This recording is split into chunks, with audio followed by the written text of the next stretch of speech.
Hi everybody, this is Wojtusownik, and today we'll be taking a look, starting a let's play with Esoteric Ebb.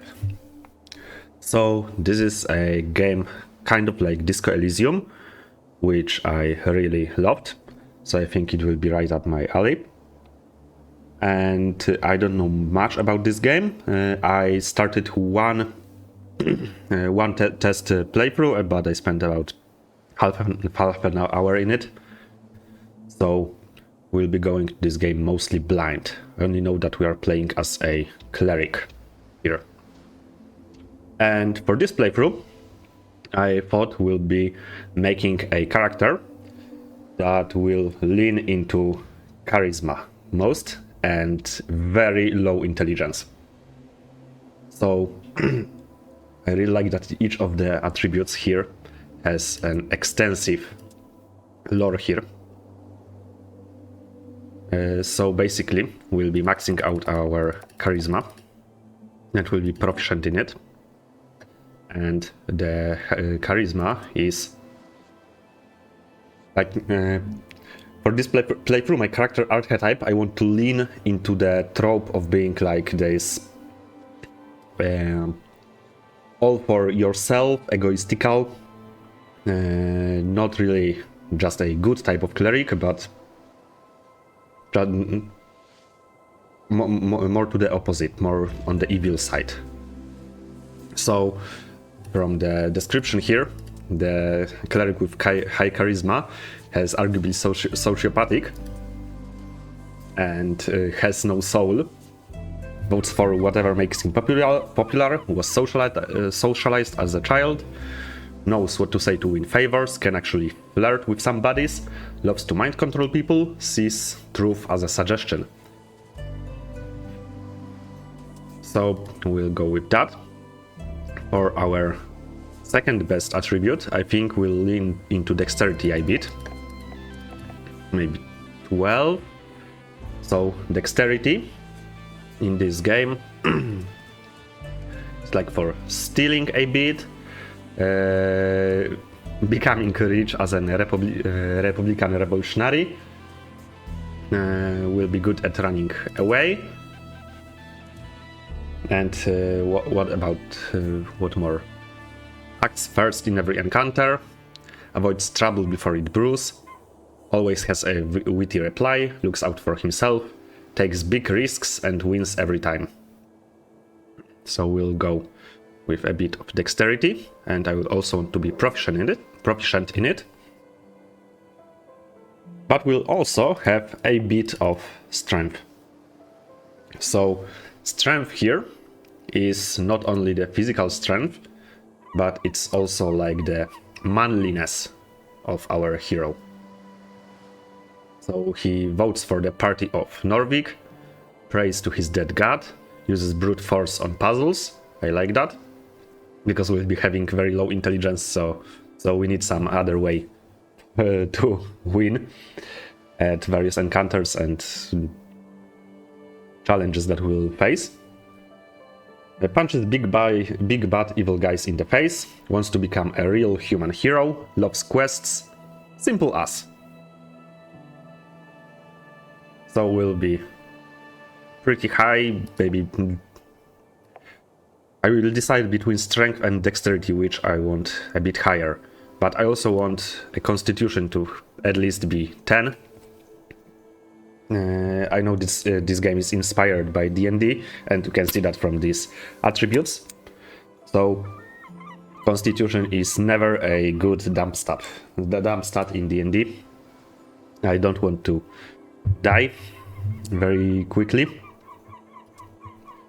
And constitution is needed for HP points, but also I see every attribute is like has some connection with a political views, and high constitution cleric keeps forgetting that there's an election, so we'll not be doing that really.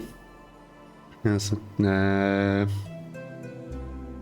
And high constitution cleric is tougher than entropy, keeps his neuroticism in check, talks with the spirits in the walls. So we want a bit of that, at least. We don't want to be a low constitution cleric who will die, panics over everything, listens to his gut and is wrong, has no control, etc, etc. So we'll put some points here. Intelligence, we'll let it stay at 6, but we'll bump our wisdom a bit. So wisdom here, it's for empowering your spells, to be kind and see good in all people. There are no big bad evil guys. So we'll be pretty low wisdom cleric here. So we'll be an oblivious fool, we'll misread cues all the time, we'll not think about the lower class, we'll not get people, we'll fail at spotting traps, and we'll not be aware of where we are. Like, what's going on here? I'm so confused, blah blah blah blah blah blah. So that looks good to me. We have 2 points left. And as a low intelligence, we will know nothing, we'll be ignorant and confident. Oh yes. We'll make up tidbits to seem smart, we'll be barely sentient, we will not be able to solve mysteries intentionally, and we'll be an idiot. So that seems good. And for the last decision, do we want a bit more strength or a bit more dexterity? And I think I will go with dexterity, will be more of a shifty guy. And we also have backgrounds. So for this one, I think the little weirdo background seems pretty nice. We'll have +3 to charisma, but no constitution bonus. So our charisma is really great. It's 18 at +6 here.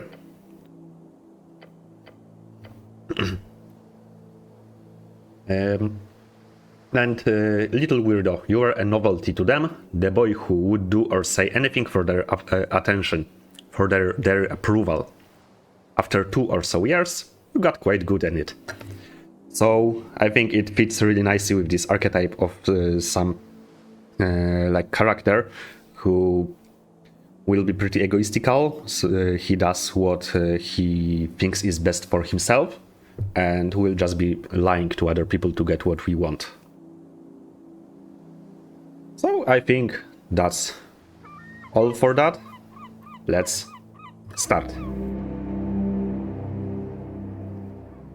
5 days until the first ever election. An explosion erupts at the heart of the city. No one wants to deal with it, so they send you. The dumbest cleric imaginable, albeit one with incredible conversational skills. Complete your quests in any order. Don't be afraid to make interesting choices. And remember to always play the winning side. It was the color of charisma. The campaign will take you from level 1 to 6, we'll play for about 5 to 8 sessions. It's been a journey to put this together, I hope you have a good time, Chris. And if you ever feel lost in the lore, just keep in mind, you've got 6 intelligence. Yes. I like that at the very beginning we already have some connections to our characters, so we want to always play the winning side because we have such a high charisma. And we are the dumbest cleric imaginable, so we can afford to be confused about everything that is happening all the time. If the lore doesn't make sense, we are role-playing correctly. Here we have some D&D Speak with the Dead definition. Let's just jump into it.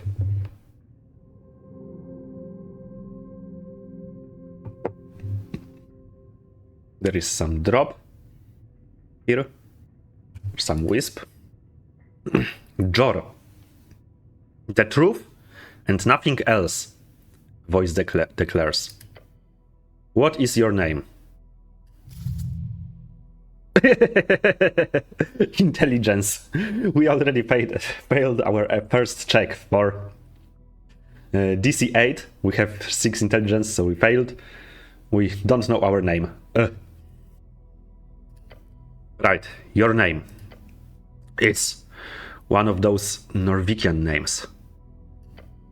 Starts with an R.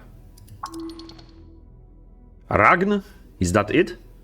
So here we have dexterity, we have 14 in dexterity, so we successfully passed our second check. So this is how we will play this game. We will have some checks in dialogues, and depending on our statistics, dialogues will be different. So right from the start we have some jar that is asking us, and it wants truth and nothing else. So it has the vibes like we are in some kind of court or something. Ragn, is that it?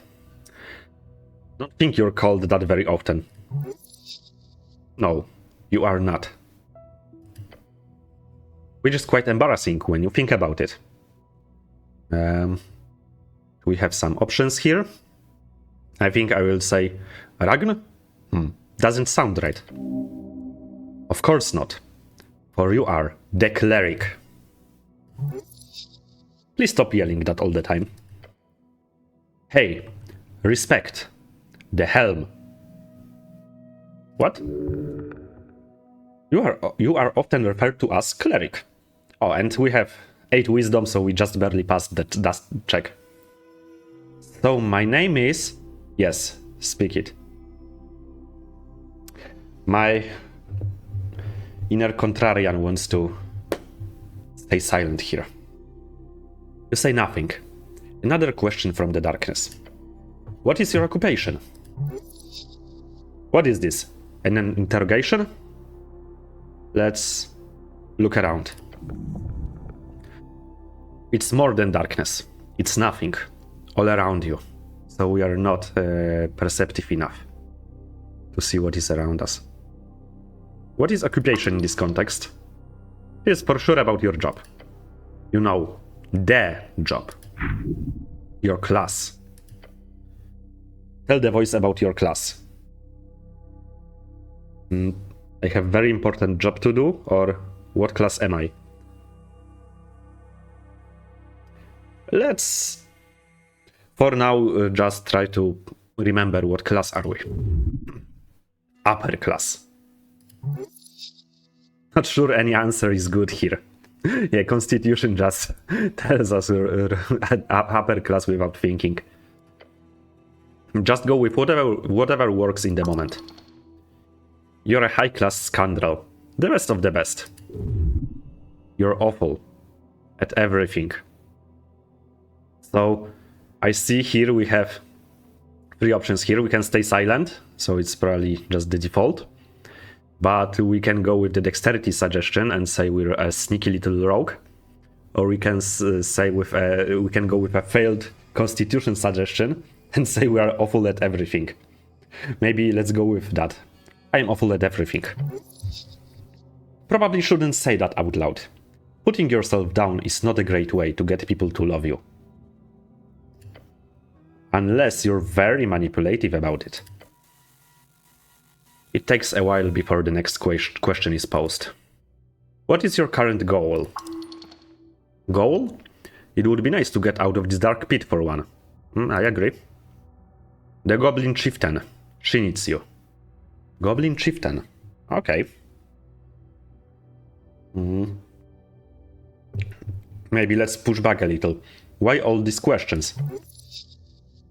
This fellow wants something. No idea what, though. You should probably lie. Tell him you're collecting taxes or something. That would be fun. Okay, I think I can go with the charisma suggestion. I'm a tithe collector. Yeah, that should scare them. No reply. No feedback. Then the voice asks, what is your political affiliation? The question strikes your entire consciousness, sending it spinning. This is a setup. It has to be. The National Party of Norway, of course. Our strength suggests that.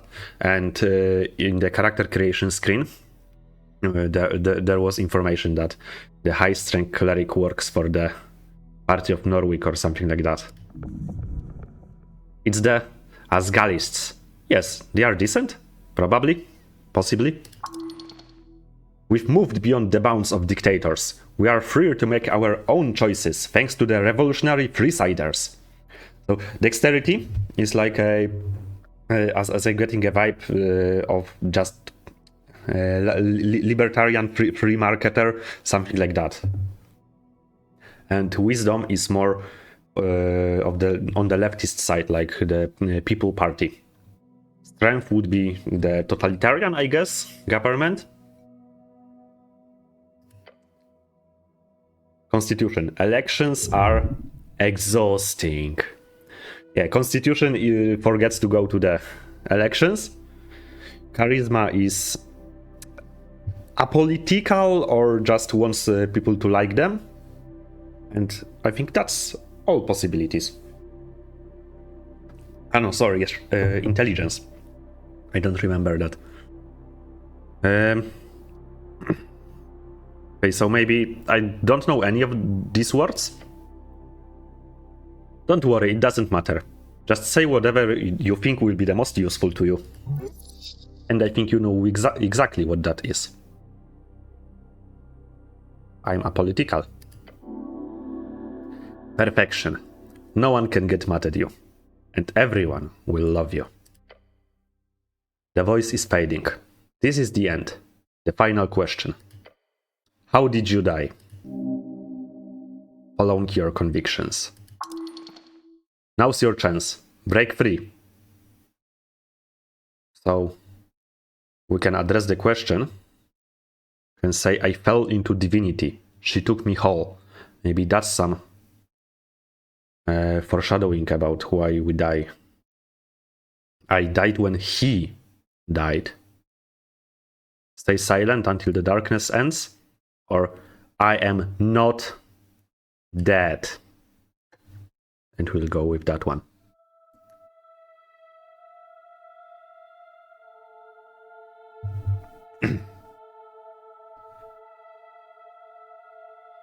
And we are beginning.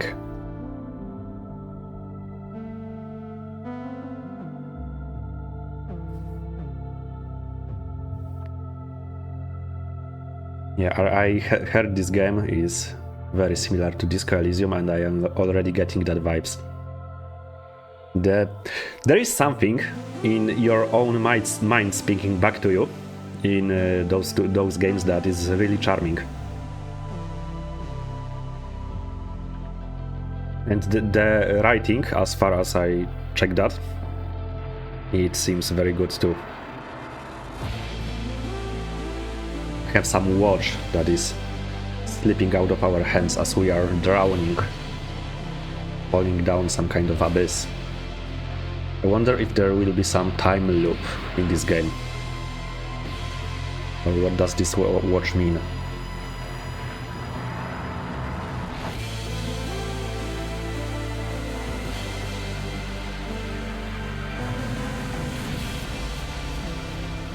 Esoteric Ebb.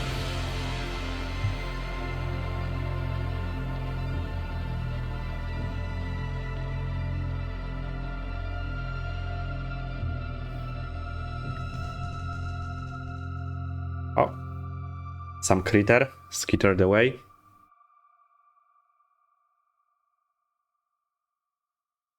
And here we are, taking a nap at this stone slab with some apples.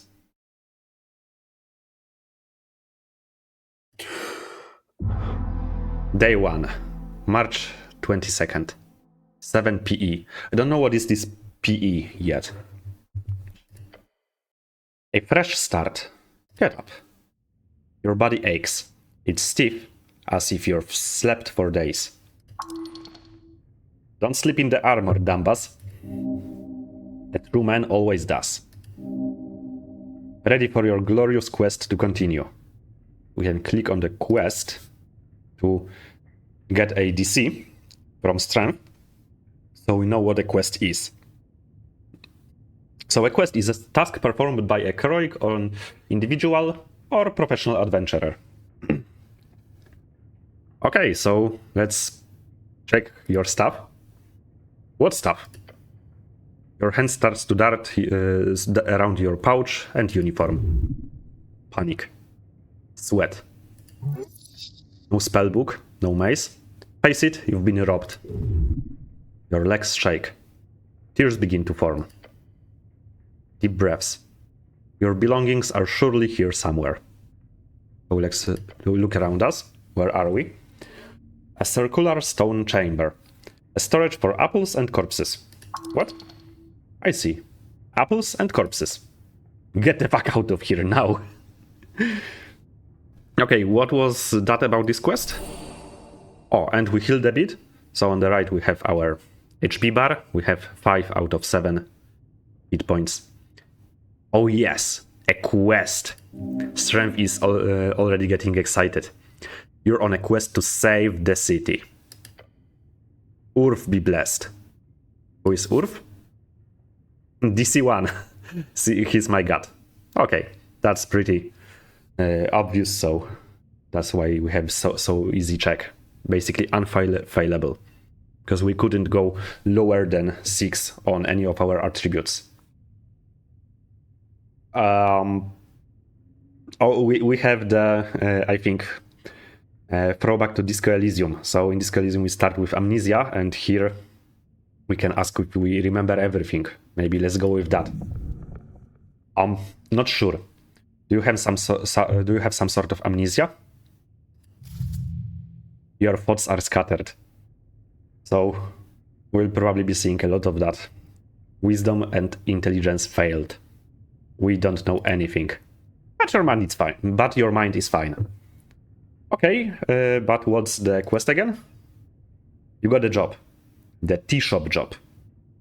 Tea shop job. Yup, the tea shop that blew up. Easy job. Will be done in a day or 2. Oh, that's good. Quest? I like those. And we got some experience. Good attitude. There's always more around the corner, so look out. Don't want to miss any. Just a job? Ah, so I've done this before. Well, maybe not this particular type of job. Your previous experience lies more in some basic Urtgard militia service, as well as a few years at the towers. Capitalized towers. What is Urtgard? The heroes of Norvik, keepers of city law, defenders of humanity, your brothers. Okay, so we are we come from a militia service, which is called Urtgard, which are stationed in the Norvik, my home city, founded by your god, towards the end of the Coast War. It is built upon several layers of ancient ruins. So the city was founded by a god. This tells us something that maybe gods here are not like a traditional deities in fantasy that are in the heavens and don't do anything or just intervene on the world, but maybe there are actually living people who can do stuff. And it was founded at the end of the Coast War. So it was the Great War, a conflict between the Arcanists of Reeds, as well as every other nation connected with them across the coast. The Arcanists attacked everybody around them, I guess, or were attacked by everybody else. But it's probably easier to... but it's probably challenging to organize such a gang up.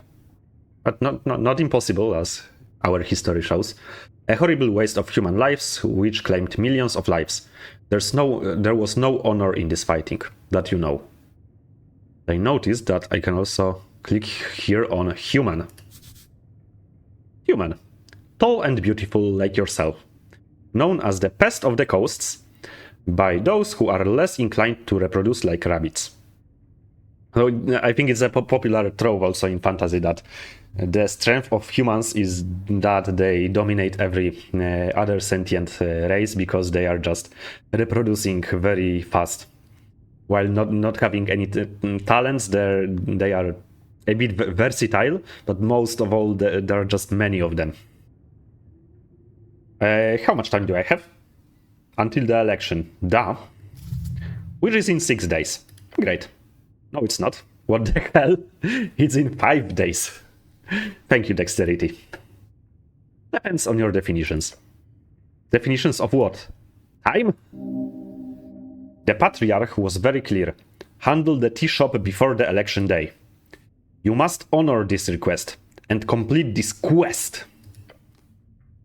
Time only advances when you make new choices in dialogues. So it's 8:13. Now I am standing here for almost 15 minutes just thinking to myself. Talking with my physical and mental attributes. So, to be clear, I need to figure out who blew up some random tea shop. More or less. Doesn't seem very important. But you've got like 5 days to do it, so no stress. Yeah. Like you mentioned previously, I will do it in 1 or 2 days, so. There's also bullshit politics involved here. You will love it.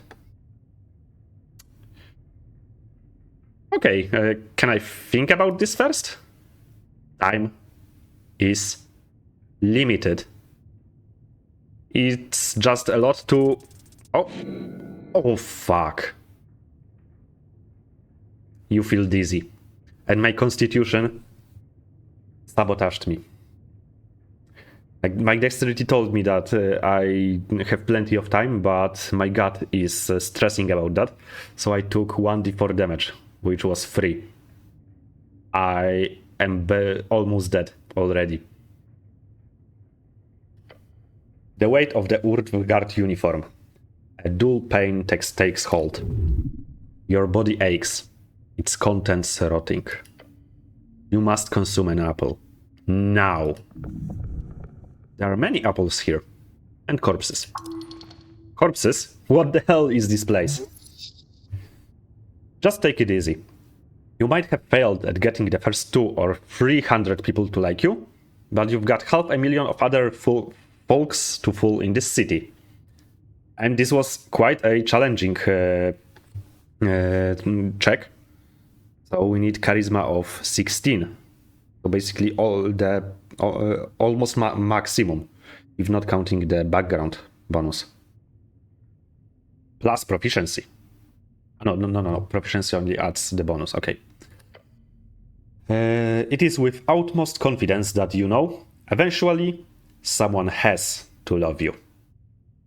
That's reassuring. If your stats are high or low enough, chimes will appear in your mind. They will suggest, inform, and offer unique paths. Trust them at your own risk. So, in this game, as I think it's the same as in Disco Elysium, so if you have, for example, high charisma, it may offer you some possibilities to do something alternative to what is obvious, but they may not always be good, or they may not always be the best course of action. I think we'll just grunt and rub my temples. As you do, your fingers touch upon cold steel. It is covering your entire head. I have a helmet. Can I take it off? No. Strength DC 20. Failure. 20 is not possible to get in the character creation. I wouldn't do that. Like ripping off your own face. Not a good idea. Not yet. Can't wait until you do. Charisma is the only one that got another thought on this matter. So it's also a parallel to Disco Elysium here. In Disco Elysium we had the expression from the very beginning, and here we have the helmet on our face. Okay, thank you. Let's Okay, we can move around. With tab, we can highlight all the things that are interactable here. And I need to consume an apple. And here is an apple, looks better than the ones in the pile. So let's go triple apple. And we can go to our inventory. We have helmet on our face. Can take it off maybe? No, I will not. Okay.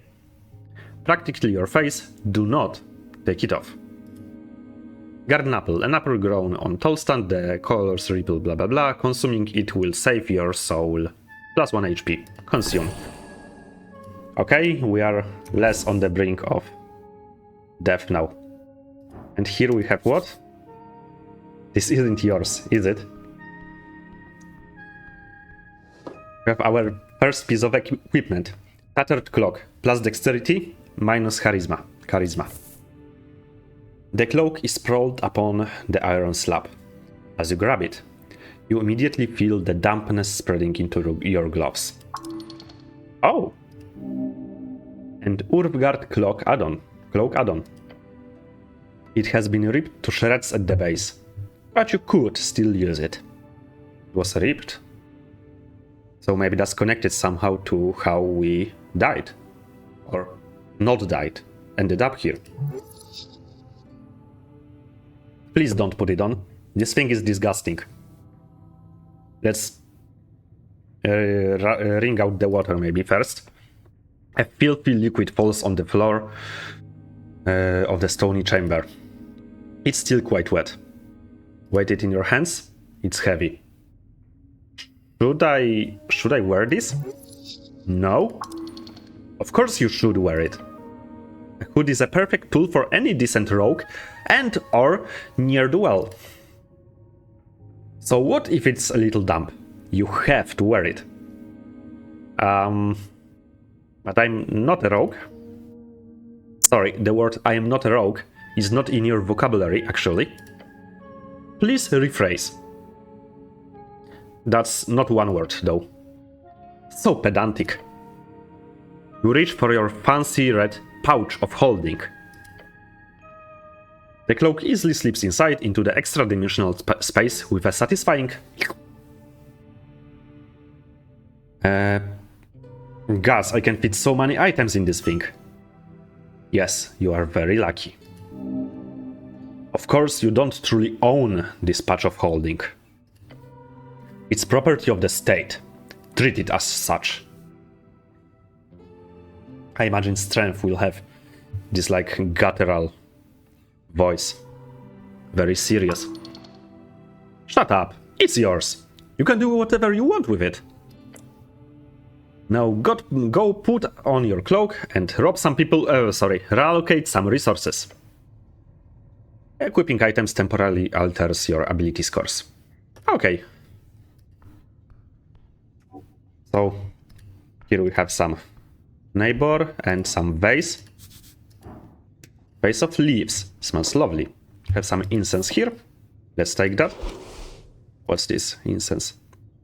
Can be used to recover first level spell slots. I think we have here 3 spell slots. As a D&D cleric, we can cast some spells probably. Spellbook here. Oh, and we have Cure Wounds. Which, just like in real D&D, recovers 1d8 plus Wisdom ability modifier hit points. Our Wisdom ability modifier is -1, I think, so not the best. Oh, and this spell has no effect on undead or constructs. So in some fantasies or games, healing spells harm undead. So in this one, they just do not do nothing. Okay. We have spell difficulty. If you want to charm somebody or use a spell on someone else, which is embarrassingly low, then we have just 1 spell. Okay. But it's not prepared. And we can prepare a number of spells equal to 2 plus my class level, so probably 1, plus my intelligence modifier, which is -2. Okay, let's check what's here. It's a corpse under the blanket. Let's engage. You stare at the blue rug. It's draped over the outline of someone. How is this guy sleeping down here? And it's DC 8, so like with setting our intelligence to 6, we are really barely sentient. He's probably just very, very tired. Okay, sir, you can sleep down here. No response. Give it up. Nothing to gain here. Curious behavior to lie perfectly still under a blanket like this. Perhaps he requires assistance. Sir, please don't ignore me. Silent treatment, ha. No breathing, no movements, nothing. Maybe let's check under the rug. Underneath you find the cold corpse of a human. Looking over him you find hair, pale skin. He's got a beard too. He was alive once. Yeah, this guy looks fresh, like he could just sit up and talk to you. The DC, difficulty class of day's choice, is determined by how challenging the role will be for you. Yeah. So we'll be rolling dice. And we can, here we get the intelligence check. So we can examine him closer. And we see on the left here, the difficulty is 10, so we need to roll 10 or higher, but our intelligence is bonus is -2. So if we roll, for example, 10 straight on the die, our score will actually be 8, so we would fail. I'm good with corpses, right? I'm a cleric. What do you mean? Like, I've been trained to handle them, right? You know exactly what you're doing. Thanks, intelligence. Formal training is for people without true talent. Got it. I'm a master of corpsecraft. Indeed. Okay, let's examine him closer.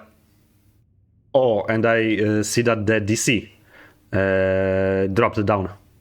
Now it's 8 from previous 10, because I believe in my non-existent abilities. And we succeed. There's something strange here. This is no regular gentle repose. Gentle repose is a spell in D&D that causes the dead body to not decompose, and it's used for the so that some reviving spells that have a constraint of how many time can pass since the death can work for longer, can be cast for longer time on this corpse. Look close, but do not move the corpse. Okay, so let's do that. Signs of being either a hard worker or a careless worker litter his skin. So probably some scars or bruises. Cause of death appears to be not directly visible. No blunt trauma either. Considering his age and the shape of the body, the man likely died of a common disease or internal failure. That's pretty broad and vague. Unless you're willing to start cutting, that's all I will get. Except there's also marking on the right leg.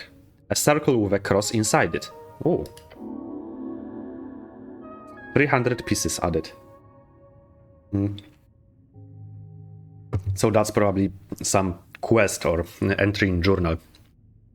You recall? This is the marking for PR. Potential revivification.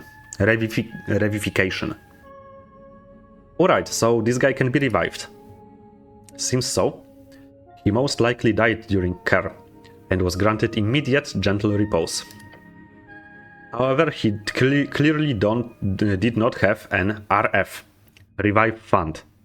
If you click, Revive Fund.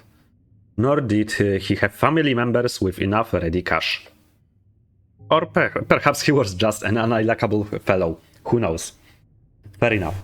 Maybe if he was unlikable, they wouldn't mark him as potential revivification, I think. So I could cast Revivify on this guy. Potentially, yes. Is it okay to loot him? Right? Yeah, why not? Not like the guy will complain. But don't go around talking about it too loud, okay? It would be dishonorable. Only take what you need for your quest. Okay, so who was this guy? Just a man. A dead man. An honorable dead man. Yeah, because he was a hard worker, probably. Why is he here? This is a morgue. A leech house, clearly. The apples make it hard to believe, but yeah. Must have been one hell of a deal to put these two together. I should stop bothering the corpse now. Oh, so I can loot him. There's an apple and some money.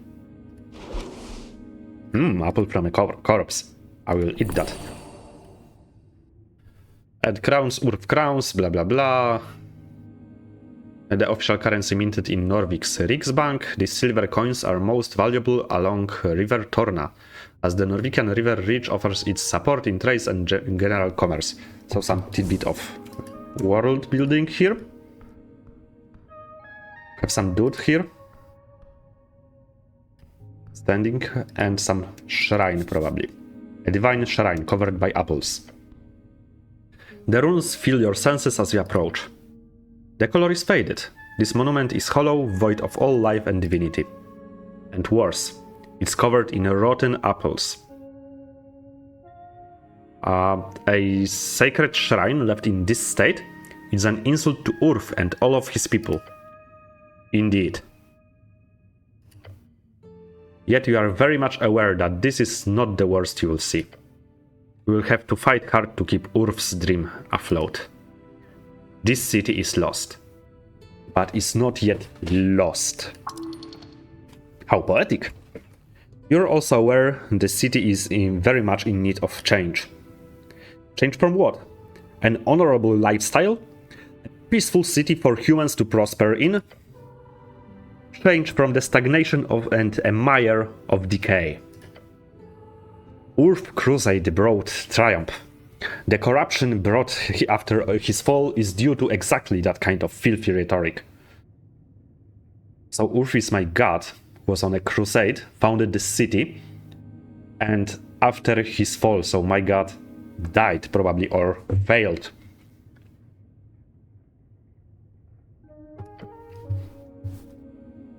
You're certainly allowed to be wrong in your opinion here. Okay, so maybe let's remove the apples. It does not take long for you to move some of the nasty apples away from the front of the shrine. A small improvement, but big in the heart. I wonder why there are so many apples here. In the morgue. Are these rare? No, you will find shrines like this all over Norvik. Can I pray here? To what exactly? Urf, of course. Yeah, to Urf. I need to pray to Urf. You may pray as you wish. Okay, so let's kneel. To cast spells, you must first prepare them at shrines. Prepared spells can be cast when the cleric has a reason to do so, either in or out of dialogues. Each cast expends one spell slot of the corresponding level. Wait, I can't heal here? Through divine assurance or something? Oh, that would be nice, because I am not at full health, almost at a half. Yes? Oh, possibly? The gods are kind to me. Of course you can heal here, but only if you pray hard enough. So we can attempt a prayer of healing, and it's a bit easier than it would be normally because we removed the apples. So let's try that. And we failed. You focus your mind on Urf's symbol, his red eye. You recite a few words of remembrance before you sense the channeled strings around the shrine. They converge upon you. Mend you. Oh. So we got healed anyway. Well, that's something. Sure is. But you sense there's something you've missed. What were those words? The ones you learned at the towers? What are the towers? It's the home base of the Order of Arcane Clerics of Norvik, also known as the OACN. And cleric is a servant of the god, deeply devoted and spiritually connected, as we are. Typically a divine spellcaster, given power through their deity. Okay, so let's pray here. Staring at the chiseled monument, you focus your mind. Take a deep breath and begin your prayer. You and tranquility. And we can I return here when I have more things to think about? Okay, so we can here contemplate our quest. We need to know what happened to the tea shop, so I can contemplate that. You'll let your mind go through the basics of what you know. The tea shop was destroyed in the middle of the day. Minor injuries were reported. Your goal is to enter the tea shop and investigate it properly. This is it. So, what I'm wondering here, why is it so important? Because it seems like it was just a random tea shop, nobody died. It seems very inconsequential, yet the Order of the Clerics, or the High Prelate, specified that I must finish with this quest before the election, in 5 days. Let's contemplate the election. The first election. Your vote won't matter. Your vote will be the most important of all. Ask those around you what they will vote for, and you might find your own voice along the way. Okay, let's finish the prayer, and we can prepare spells. Let's prepare Cure Wounds. And I can prepare only one spell. Yeah, because I am so dumb. What do we have here? Divine Scripture, where it does not belong. Oh, Shield of Faith. Memorize Shield of Faith. A shimmering field appears and surrounds you, protecting you from damage. For the duration, any loss of hit points is reduced by 1. And it's up to 1 hour. A concentration spell. That seems pretty good. Don't know how long will an hour take me, how many potential dangers I will encounter. Since I woke up, already 40 minutes passed. I have only 3 spell slots, but maybe I will use it shortly. And here we have a great mountain of apples. So before that, let's check. It's a very important piece of paper. So let's take it. A voting card, -1 intelligence. And I can examine it. A scabbed voting card made out to Ragn Hemlin. Ragn is me. It's from a dwarven office, and for some reason, and someone has checked in all 5 parties on the list. You need to bring this to a polling station on election day if your voice is to be heard. Let's examine that. You pick up the surprisingly thick piece of paper with a shaking hand. The card is slightly torn and has clearly been drenched at some point.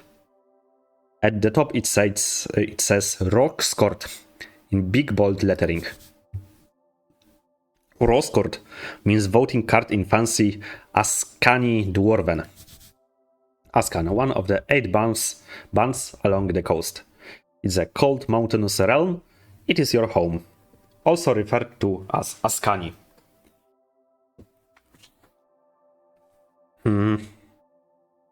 Okay. So I think for now I can... Good to know. I can move on.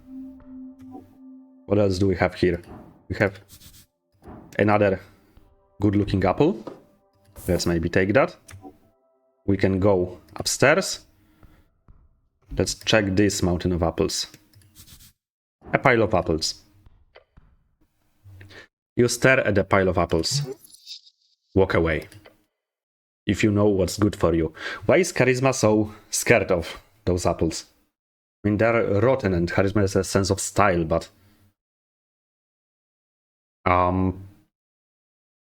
Should these be stored alongside corpses? Of course not. It's nasty. It's just apples. They won't damage the corpses. Yeah, but the corpses may damage the apples. But we failed the intelligence check, so that's our first thought. Whose apples are these? Not yours. Maybe they're grown somewhere around here. Or below. From the ground or from trees? Like potatoes or tomatoes. Yeah, so the disease were moving down. But now we know that those apples could originate from like the ground or something. Could I eat my way through this pile of apples? You are not capable of carrying such a tremendous burden. It would lead to death. Don't waste your time here. At the very least, don't eat the less fresh ones. Please don't. You're not the apple boy anymore. Anymore? Yeah, and ability checks, we already got that. And we can start eating. And it's Constitution DC 12. Maybe let's remove the bad apples first. Most of the apples appear fine to you. You move away a handful that look at you funny. That's lots of apple. Yes, beware. Oh, but it's now easier for us. Okay, so I guess. But the apples gave us more health previously when I ate one from the inventory, so maybe it's like a free healing here, I'm thinking.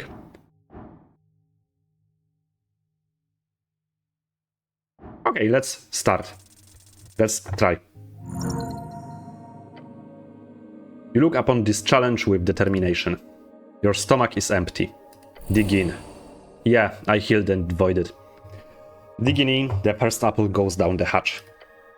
Going smooth so far. Another one. Number 2 goes well. You chew it in peace. Now the third. Yeah, that sure was an apple. Going smooth. Next one. This one was harder. Your stomach fights the taste. It's getting difficult. One more should be fine. This is the limit. As you chow down on the apple, you feel your jaw ache, your hands shake. Apple overdose. Dangerous stuff. You've heard of that. Scary. I've heard of the apple overdose. You feel refreshed. For a moment, at least. The pile of apples towers over you still. You've barely made a dent. Yeah, so why did you do this again? Yes, eat the apple, apple boy. And I can now feel sick. As you feel sick, you see something sticking out of the pile of apples. A piece of paper? No. It's a spell scroll for Dancing Light. Lucky bastard. Those are worth a fortune. Relatively speaking. Ah. The scroll is just for a simple cantrip. Oh well. You quickly memorize the scroll, consuming it into your psyche, as you always do. Some people at the towers used to fear your innate power to master magic like that. Which is understandable. It's pretty terrifying. Cantrips are spells that can be cast at will outside of dialogues. They do not consume any spell slots. You can access your cantrips from the bottom right. Very cool. Check out the cantrip. Oh, I have short rest here. Spend 1 hour to recover. Gain 1d8 HP, remove 1 level of exhaustion and restore 1 spell slot. After resting, all dice checks are unlocked. You have dancing lights here. You create a torch-sized light within range, making it appear as a torch, lantern, or a glowing orb that hovers in the air for the duration. Whichever form you choose, the light sheds dim light in a 10-foot radius. Let's try that, maybe. Oh, and I have light here. Wonder if it changes anything.